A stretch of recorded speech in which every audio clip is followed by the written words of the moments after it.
Assalamualaikum dan selamat malam. Hari ini kita akan berkongsi knowledge pasal wide angle. Okay, what's so special about wide angle ni? Okay, dulu kalau saya nak spend kat wide angle ni, saya kena keluar belanja lebih kurang 7 ke 10 ribu. Kamera 5 ribu, lens dalam lebih kurang dalam 2 ke 5 ribu. Tapi sekarang, saya tak payah keluar duit banyak-banyak. Saya hanya gunakan GoPro dengan Insta360 je, dah settle. Okay, nak tahu lebih? Jangan lupa untuk saksikan sampai habis.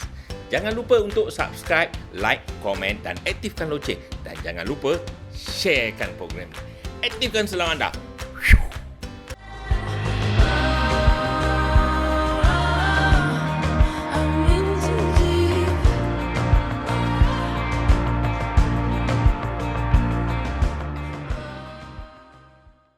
Okey, terima kasih kerana masih bersama-sama saya di dalam channel YouTube Sembang-Sembang bersama Abang Mi.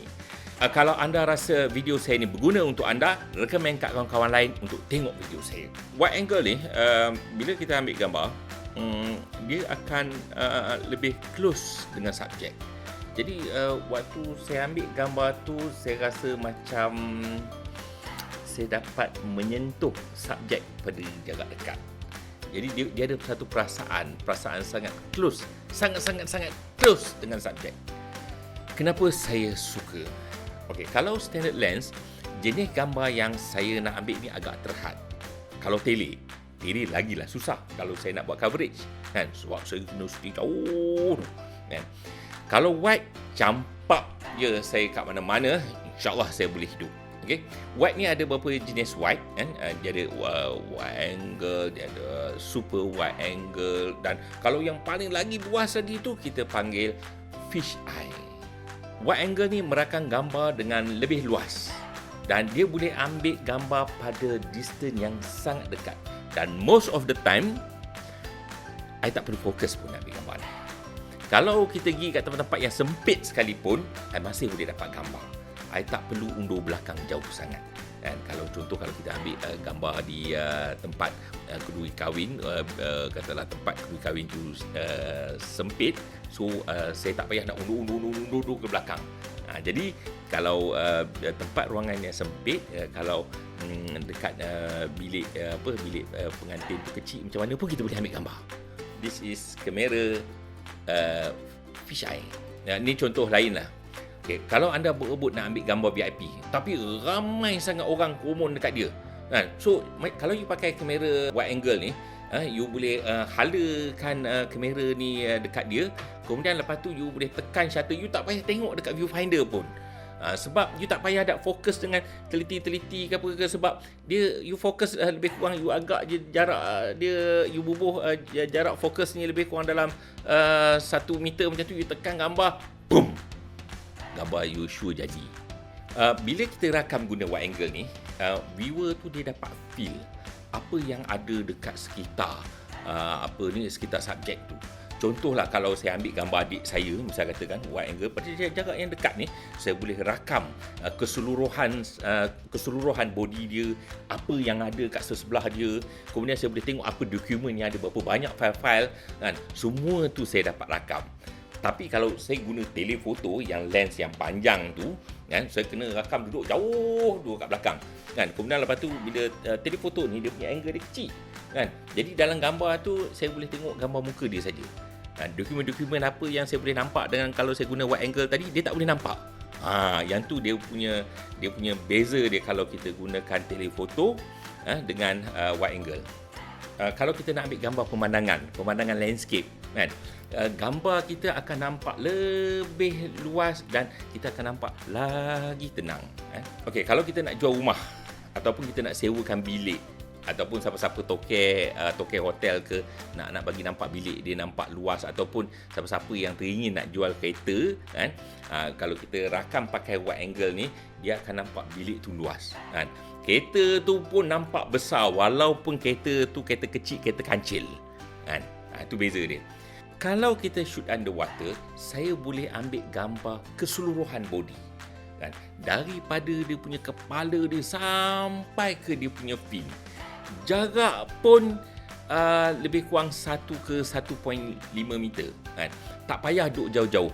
Kalau dulu kalau macam saya guna kamera TG Olympus TG series, saya kena kalau nak dapat daripada kepala sampai ke fin, saya kena duduk pada jarak yang jauh, 2 ke 3 meter baru boleh nampak semua.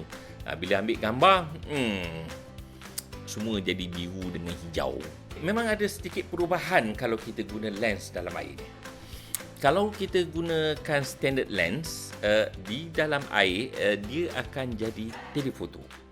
Kalau kita guna wide angle, dia akan jadi standard lens. So saya recommend kalau kita nak ambil gambar di dalam air ni, you guna super wide angle supaya gambar you tu dapat wide angle dalam air. Tapi saya sendiri kalau saya ambil gambar, saya suka guna fish eye.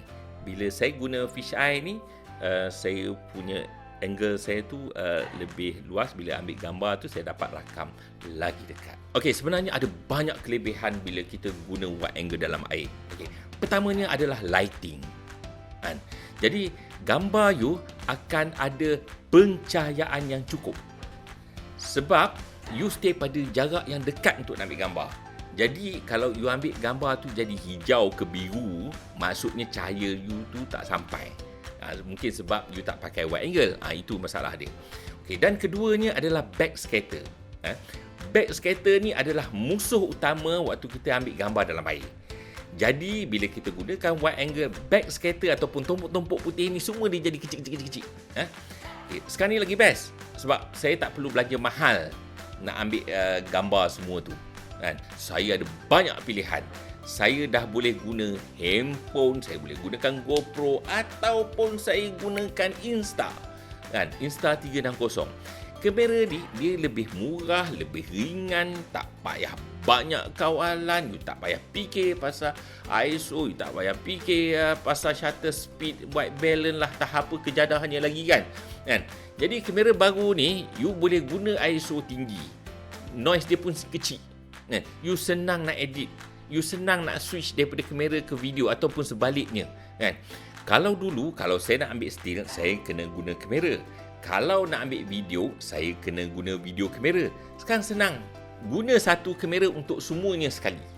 Kalau zaman dulu, kalau saya nak ambil gambar video underwater, saya kena guna kamera RED. Dah lah mahal. Housing dia tu, housing jet pun mahal. Saya tak boleh ambil gambar still pun. Jadi kalau dulu kalau nak ambil gambar still pun sama juga. Kalau saya ada kamera khusus, siap ketam-ketam yang ada lampu-lampu tu, bagai ada floater lah, bagai apa semua kan. Kalau kita dah pasang semua arm tu, dah buat preparation untuk nak ambil gambar still, takkan kita nak ambil gambar video. Tapi sekarang dah mudah. Belanja pun tak mahal. Bau kita pun tak sengit. Kamera pula tu kita boleh simpan dalam poket. Ataupun waktu kita tengah menyelam tu, kita boleh simpan dalam BC. Jadi lepas dah balik itu, kita tak payah nak buka-buka apa semua, tak payah nak tanggalkan dia punya memory card tu, kita boleh upload terus ke dalam Facebook ataupun mana-mana social media. Jom, kalau berminat lagi nak belajar dengan lebih lanjut, next time join kelas online fotografi kami. Tak mahal, saya cuma charge 270 je untuk setiap session. Kami ada 5 tajuk fotografi, iaitu composition, lighting, lenses, exposure, post processing. Okey. Jadi untuk anda, jangan lupa subscribe, like, komen, aktifkan loceng dan jangan lupa share. Kalau boleh share tu dekat semua channel-channel fotografi, channel diving, family, kawan-kawan sekolah apa semua pergi check. Sebab cepat sikit dapat saya punya subscription ni cecah 1,000. Sekarang tak dapat 1,000. Tolong saya, tolong subscribe. So kawan-kawan semua subscribe. Bye-bye. Aktifkan selam dah.